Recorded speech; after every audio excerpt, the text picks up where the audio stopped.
so they diagnosed me with PTSD, and then I also have a traumatic brain injury, and so that's kind of why my memory is not that good. Yeah. So. When were you diagnosed with PTSD? When I got back from Iraq. You know, the military doesn't like to recognize PTSD very much, so it was kind of one of those things that was kind of newly coming out, that was starting to get more recognized at the time. So I was being seen for it, but kind of informally. And then when a lot of the issues kind of started to come to light was when she moved in. She was starting to recognize a lot of things. I was waking up in the middle of the night. I was sleepwalking. We had I baby-proofed the cabinets because I would grab stuff, knives, guns, things like that. So we locked everything up.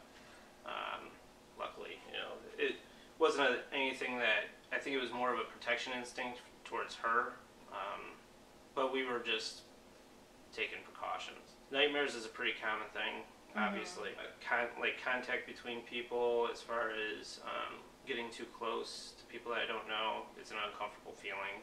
That's where she comes into play quite a bit. She's woken me up from nightmares before. There's been nights that she's woken me up 3 times throughout the night. So one of the things that she does is she reads, kind of senses the heart rate increasing, and then we shed skin cells as humans, and when she smells a skin cell that might be off that we're shedding, she'll respond to that.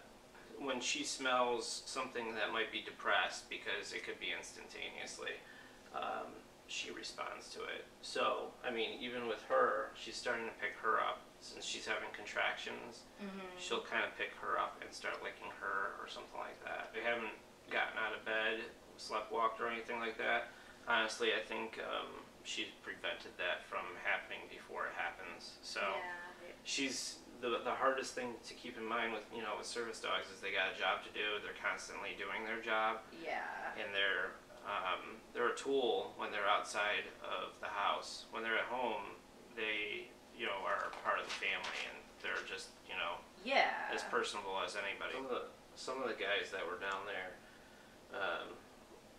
have it so bad off that they, you know, can't go to the grocery store and go grocery shopping because once they get into crowds of people, they can't, you know, control their emotions.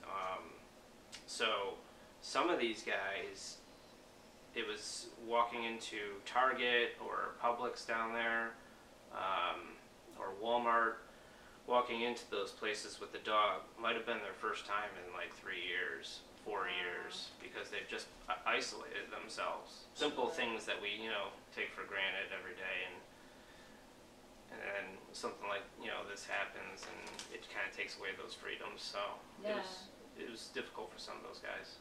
We just can't say enough good things about the K9 For Warriors, that they just really took care of them while he was down there. I mean, everything was taken care of.